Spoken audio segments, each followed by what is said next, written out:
Nous sommes le jeudi 2 février 2023. Mesdames et messieurs, bonsoir et bienvenue dans cette nouvelle édition du journal de Viva en version française. Dans les actualités de ce jour, parlant de la tournée du président de la République à Marvoye. Justement, les efforts fournis par l'État dans le redressement de Marvoye se concentrent sur les aides aux plus vulnérables, aux personnes défavorisées, aux jeunes et aux femmes, mais aussi le redressement du secteur de l'agriculture. Après le passage du cyclone Chenezo, le président de la République, André Rajoelina, est en tournée à Marvoye avec quelques membres du gouvernement pour apporter des aides aux sinistrés. 1200 hectares y ont été ravagés, outre les riz distribués par ménage, la population a aussi bénéficié de services médicaux. Reportage de Judikel Ranjanirine et Andra Zajaipé. Quelques jours après le passage du cyclone Chenezo, les rizières de la plaine de Marvoye sont encore sous les eaux, sans parler d'autres séquelles dans la ville, notamment la destruction des biens, des terres agricoles et des routes qui ont laissé des communes inaccessibles. Mais cela n'a pas empêché le président de la République de venir au chevet de la population en utilisant tous les moyens possibles, hélicoptères mais aussi des vedettes. C'est dans les moments difficiles qu'on connaît les vrais amis, a souligné le chef de l'État qui a déjà émis des consignes afin de prioriser le social de la population. Ces personnes sinistrées sont en plein désarroi, elles habitent dans une zone qui est le grenier de Madagascar et pourtant elles n'ont rien à manger et n'ont aucune récolte à espérer. L'aide pour la population se focalisera alors sur le redressement du secteur de l'agriculture, étant donné que 1200 hectares de rizières ont été ravagés. Le président a apporté à cet effet des matériels comme des motoculteurs, des motopompes, des charrues, des charcleuses, des batteuses et des niveleuses, mais surtout des semences et des vivres pour la population. La santé figure aussi parmi les priorités. Le chef de l'État a affirmé que l'aide aux sinistrés est un travail continu. Marvoye a été ravagé, des décès ont été recensés, mais nous allons le réhabiliter ensemble, a martelé le président André Rajoelina. Afin d'accélérer ce processus, des motos ont été distribuées à tous les maires de district. Et puisqu'on a parlé de services médicaux, une prise en charge complète et rapide, c'est ce que le président de la République a montré aujourd'hui durant sa visite à Marvoye. Il a également montré son soutien aux compatriotes victimes des intempéries tout en réitérant que le social de la population est la priorité de l'État. Toujours un reportage signé Judikel Ranjanirine et Andra Zajaipé. Divers services de santé, la population de Marvoye en a bénéficié à travers cette aide octroyée par l'État. Il y a eu les dépistages de la malnutrition, des consultations prénatales et des échographies pour les femmes enceintes, le dépistage et la prise en charge des personnes diabétiques, mais aussi des consultations médicales gratuites. Grâce à cela, les médecins ont pu constater que les maladies qui sévissent en cette période de montée des eaux sont les maladies respiratoires. La caravane médicale a pu résoudre tout cela.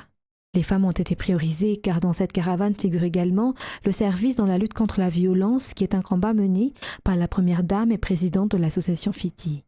Cette venue du président de la République avec cette délégation pour être au chevet de la population de Marvoye marque que le social de la population est mis en priorité, surtout les plus vulnérables. Il a affirmé que la population est au-dessus de tout. Une décision qui ne devrait pas être prise de travers, souligne le président André Rajoelina. Avec l'association FITI, le chef de l'État a distribué des repas pour la population. 770 personnes ont également reçu des rations alimentaires Kuba Ain.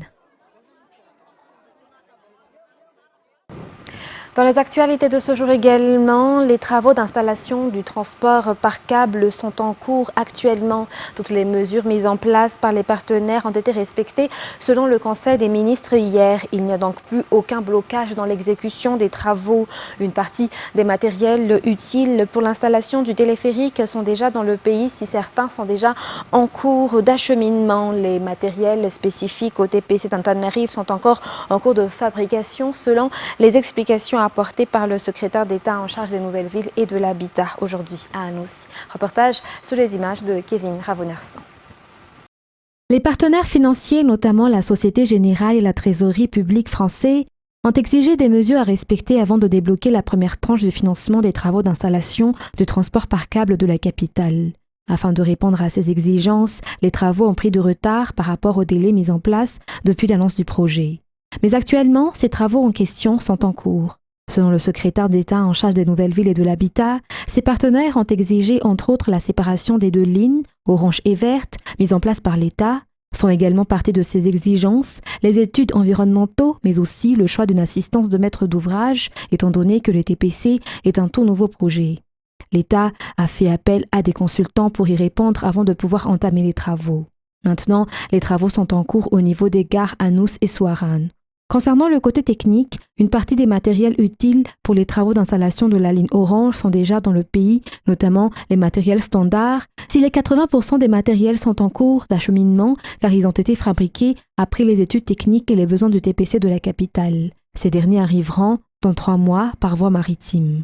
Les 20% sont les matériels spécifiquement fabriqués pour le TPC d'Antananarivo qui sont encore en cours de fabrication actuellement dans les usines. Les travaux prendront forme vers le mois de juillet, selon le ministre. Néanmoins, en attendant les matériels, les travaux de béton sont déjà initiés au sein des gares, mais aussi le déplacement des fils électriques de la Jirama et les canaux d'évacuation d'eau qui passeront au niveau de ces gares. Concernant les travaux de la ligne Orange reliant Anous et Ambad Bay, qui devront être achevés avant le début des Jeux des îles de l'océan Indien, cela dépendra de la date des Jeux des îles de l'océan Indien, souligne le SENVH. Cependant, des trajets seront déjà disponibles car la ligne Orange comporte 3 moteurs, donc les trajets ne sont pas forcément reliés techniquement, d'après toujours les explications. Restons toujours au niveau du secrétariat d'État en charge des nouvelles villes et de l'habitat. C'est à la charge de chaque ministère de mettre en place des stratégies pour répondre aux besoins sociaux de la population, a précisé Gérard Ndjamanoissou, secrétaire d'État en charge des nouvelles villes et de l'habitat aujourd'hui. Toutes les infrastructures inscrites dans le PEM doivent être poursuivies, dont la plupart répondent au social de la population.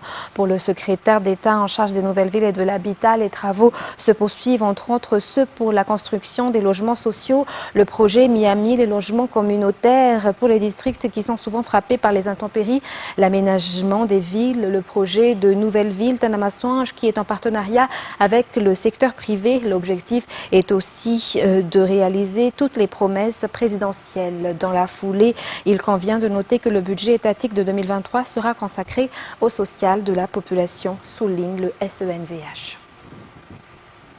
Pour ce qui est des conseils des ministres, hier, il a validé la construction d'usines de fabrication et de conditionnement d'engrais à Madagascar en partenariat avec des entreprises privées leaders en Afrique. La mise en place de cette société allégera les dépenses des paysans. L'État prendra également en charge la distribution d'engrais aux paysans les plus vulnérables. Le prix de l'engrais exporté est en hausse actuellement du fait de la crise. Cécile Sylvain nous en dit plus.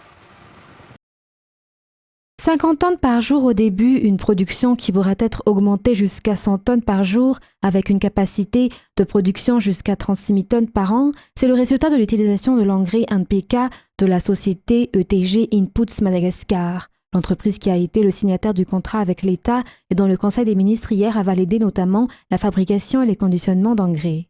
Selon l'enquête, cette entreprise, ETG Inputs Madagascar, fait partie des groupes d'entreprises qui sont repartis dans toute l'Afrique. Le contrat entre les deux parties est clair. L'entreprise accepte de vendre l'engrais produit dans le pays sur le marché local seulement à un prix à 10% moins cher que ceux proposés par les autres entreprises actuelles. En outre, ils sont prêts à donner 20% des engrais produits au ministère de l'Agriculture et de l'Élevage, des engrais qui seront distribués aux paysans vulnérables. L'entreprise accepte également de recruter des Malagasy, que ce soit les experts, les techniciens, mais aussi les main-d'œuvre. Elle devra aussi fournir tous les matériels nécessaires dans la fabrication du NPK. Le contrat dure 10 ans et pourra être renouvelé si les résultats sont satisfaisants. Il a été inscrit dans le contrat que tous les matériels utilisés resteront propriété de l'État après 30 ans d'exploitation. Le ministère de l'Agriculture et de l'Élevage procédera alors à la détection des districts où sera implantée cette société ETG Inputs Madagascar. Après cela, les travaux passeront aux enquêtes et analyses des normes, l'objectif étant de réaliser le VELRA 9 du président de la République, qui est l'autosuffisance alimentaire. Dans un tout autre sujet, toujours page sociale, des infrastructures répondant aux besoins des habitants de la région Anos, si détruites par les cyclones Batireï et Amnati en 2022, ont été réceptionnées provisoirement mardi dernier. Ce projet, financé par la Banque mondiale et coordonné par le ministère de la Population, fait partie des projets sociaux du FID. Reportage. Le CEG d'Issa Kaivunj et le CEG de la commune de Béara, une clinique dentaire à Bazar Betolanao et une maternité à Mbosaratim Ce sont des infrastructures répondant aux besoins de la population détruites par les cyclones Batirai et Emnati qui se sont succédés en l'an 2022 pour la région d'Anos. Durant ce temps, la population a souffert, particulièrement les femmes et les enfants. Comme le gouvernement a décidé de réhabiliter ces maisons endommagées, le FID a mis en place un projet de filet social financé par la Banque mondiale et coordonné par le ministère de la Population. À travers ce projet, le FID collabore étroitement avec le BNGRC, selon son responsable, Rafan Mezatsu Jean-Victor Nadège. Les travaux ont été réalisés en 60 et 90 jours et la réception provisoire s'est tenue mardi dernier. Toujours selon les explications, plusieurs autres maisons endommagées seront réhabilitées. À cet effet, le FID est actuellement en train de réaliser des appels à manifestation d'intérêt pour les entreprises intéressées. Il est à noter que l'entreprise qui effectue les travaux est responsable de la réparation en cas de fissure ou de destruction dans les 6 prochains mois après la réception. Parlons toujours infrastructure. La route nationale 42, longue de 96 km reliant les districts d'Issinge et d'Ikalamavoun, est actuellement fortement endommagée et pleine de points noirs en raison du grand nombre de camions qui circulent transportant des pierres et autres produits miniers de la région. Cependant, ces deux zones produisent beaucoup, notamment du riz et des légumes. À cause du mauvais état de la route, le transport des produits et des personnes devient difficile car dans la plupart des cas, les taxis-brousse tombent en panne ou sont immobilisés en cours de route. Le maire local et les députés locaux lancent un appel au gouvernement et au ministère des Travaux publics pour la réparation de cette route nationale. Reportage de Oubira Samman et Anzara Zonarville. La dernière réparation de cette route nationale 42 qui relie les districts d'Issinge et d'Ikalamavoun date de 2002 selon Mianchsou Julien, maire d'Ambunjan dans le district d'Issinge.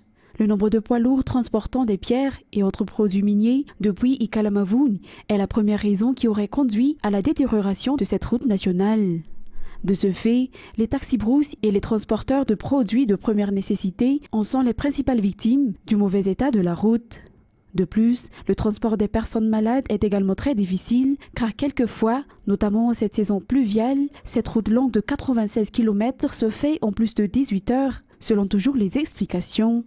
Face à cela, les députés de Madagascar élus à Issinge et Ikalamavoun lancent un appel au gouvernement, au ministère des Travaux publics, mais surtout aux propriétaires de camions transportant des pierres sur cette route nationale de la réparer. Car un passage de cyclone de plus, cette route sera complètement coupée et les districts d'Issinge et d'Ikalamavoun ne pourront plus échanger avec Fianarantsoa. Par ailleurs, le 18 janvier, le Conseil des ministres a déclaré que ces deux districts bénéficieront de la construction urgente de routes.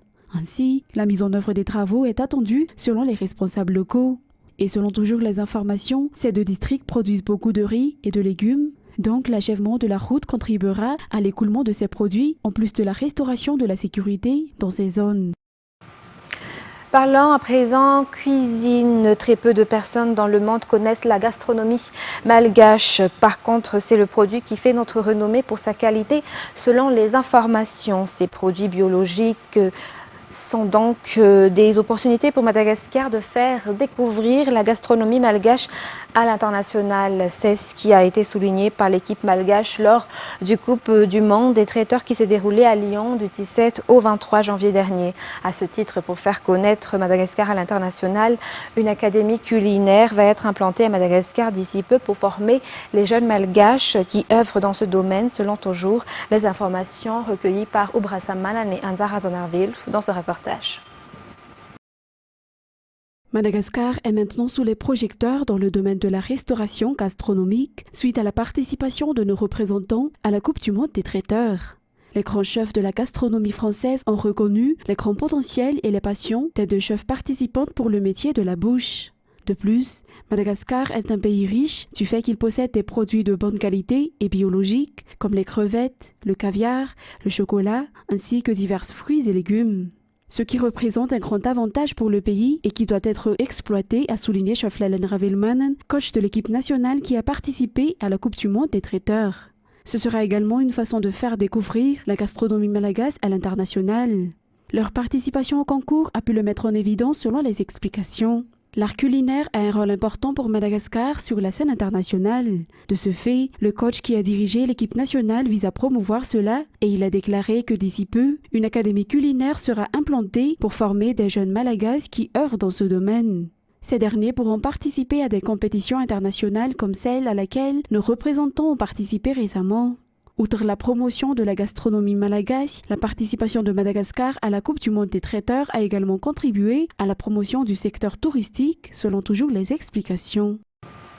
Page sportive de ce soir, les Barrières de Madagascar sont déjà toujours prêts à écrire l'histoire de Madagascar pour ce CHAN 2022 qui se tient en Algérie. Le match qui nous attend demain est l'obtention de la 3e place, une place qui n'est pas moindre car synonyme de médaille de bronze. Niger sera notre adversaire, cette équipe qui a également fait des exploits durant ce CHAN, un adversaire à ne pas sous-estimer. Le parcours des Barrières de Madagascar ne s'arrête pas à cette défaite contre le Sénégal. Le match pour la 3e place nous attend encore demain vendredi. Barrières de Madagascar affronteront le Niger, un match qui requiert toute la concentration car cette équipe est aussi une équipe à ne pas sous-estimer de par ses exploits durant ce CHAN. Durant les phases éliminatoires de groupe, le Niger a fait match nul 0-0 face au Congo et a pu vaincre le Cameroun sur le score de 1-0. Lors des quarts de finale, ils ont vaincu le Ghana sur le score de 2-0. De ce fait, le Niger n'est pas une équipe à sous-estimer. Elle a déjà aussi été le cauchemar des Malagasy lors des qualifications pour la CAN 2021, un match qui s'est tenu à Barikadim Touamassn où les Barréas devaient obtenir une victoire pour pouvoir passer à la phase finale de la CAN, mais le Niger a obtenu un match nul partout. Les Barrières de Madagascar vont chercher coûte que coûte une victoire demain pour avoir la médaille de bronze avant de revenir dans le pays. Dans les actualités internationales de ce soir, le pape François a exhorté aujourd'hui à Kinshasa des milliers de jeunes à bâtir un nouvel avenir en prenant garde au tribalisme et en s'opposant à la corruption en République démocratique du Congo à l'avant-dernier jour de sa visite dans le pays. France 24. C'est une ambiance de fête. Ce matin, 80 000 jeunes et catéchistes sont attendus aujourd'hui dans ce stade des Martyrs à Kinshasa, le plus grand stade du pays et l'un des plus grands d'Afrique. Le pape François s'adresse aujourd'hui à la jeunesse congolaise, une intervention importante, significative, car la République démocratique du Congo est un pays très jeune.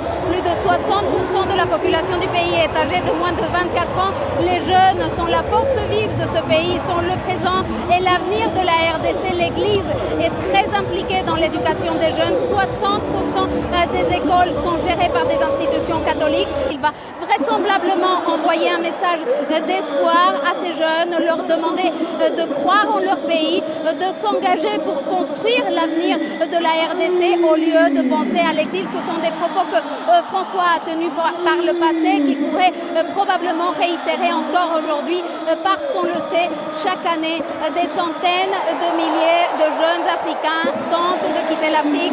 Ils partent, ils s'embarquent dans des périples extrêmement dangereux. Ils tombent dans les mains des réseaux de trafiquants d'êtres humains pour traverser la Méditerranée ou le désert du Sahara. Et pendant ces voyages, des milliers de jeunes meurent chaque année. Cet après-midi est prévue une rencontre de prière du pape François avec un groupe de prêtres, diacres et séminaristes du pays à la cathédrale Notre-Dame du Congo à Kinshasa. Les funérailles de l'Afro-Américain Terrence Nichols, dont la mort sous les coups de policiers a choqué l'Amérique, se sont déroulées hier à Memphis en présence de la vice-présidente Kamala Harris. Un frère de George Floyd, victime emblématique des violences policières, était aussi présent. Al Sharpton, figure de la lutte pour les droits civiques, a prononcé l'oraison funèbre. France 24. Recueillement en musique à la mémoire de Tyree Nichols. Dans son église de Memphis, proches et soutiens de la famille lui rendent un dernier hommage, ponctué de projections d'instants de sa vie. Tyree Nichols est décédé à l'âge de 29 ans le 10 janvier dernier. Sa famille a enduré un fardeau énorme, insensé, injustifié et inattendu, celui de perdre un être cher tout en se battant pour la justice. Tyree Nichols est mort à l'hôpital 3 jours après sa violente arrestation par 5 policiers noirs d'une unité spéciale pour un banal contrôle routier de nuit. Invitée par la famille à la cérémonie, la vice-présidente Kamala Harris dénonce la violence des agents de police. Quand on regarde cette situation, c'est une famille qui a perdu son fils et son frère à la suite d'un acte de violence sous les poings et les pieds de personnes qui étaient chargées d'assurer leur sécurité.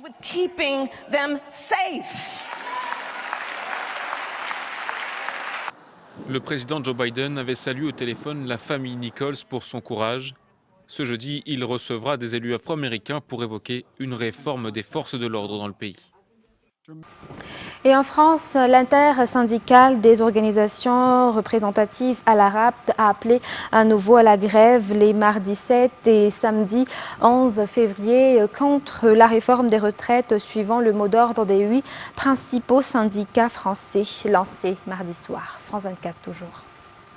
C'est une semaine noire qui s'annonce dans les transports. Alors que les vacances d'hiver débutent ce week-end pour la zone A, des journées de grève et de mobilisation sont prévues les 7, 8 et 11 février, jours de chassés-croisés pour les vacanciers. Alors à Marseille, sur le parvis de la gare, les avis sont partagés. Je pense que ce n'est pas la bonne solution. Parce qu'effectivement, ce sont les familles qui vont être effectivement prises en otage. Et je trouve ça un peu dommage. C'est pas bien pendant les vacances, mais je crois qu'il n'y a pas trop le choix, parce qu'on n'est pas très entendus. Pour soutenir les manifestants et pour affirmer notre désaccord, je suis pour, même si c'est embêtant. Perturber les vacances, y compris un jour de départ, cette stratégie divise les syndicats de cheminots. Pour la CFDT, il faut descendre dans la rue et faire grève, y compris le samedi 11 février. La stratégie qui est retenue, c'est celle de ces temps forts le 7 et le 11. Donc réussissons-les, renforçons la mobilisation. Si aujourd'hui les vacances sont perturbées, c'est parce qu'il y a un mauvais projet qui est porté par le gouvernement, à eux d'en assumer la responsabilité. De leur côté, la CGT et Sudrail veulent mener une grève de 48 heures les 7 et 8 février. Concernant le samedi 11, leur décision n'est pas encore prise. L'objectif de la date du 11, c'est d'avoir le plus possible de manifestants dans la rue et pas forcément d'avoir des taux de grévistes importants vu que c'est un samedi. Sans parvenir à trouver une position commune pour l'instant, plusieurs syndicats font planer l'ombre d'une grève reconductible sur les vacances. Mesdames et messieurs, c'est la fin de ce journal. Merci de votre attention. Sur ce, très bonne continuation et très bonne suite de programmes sur Viva. Au revoir.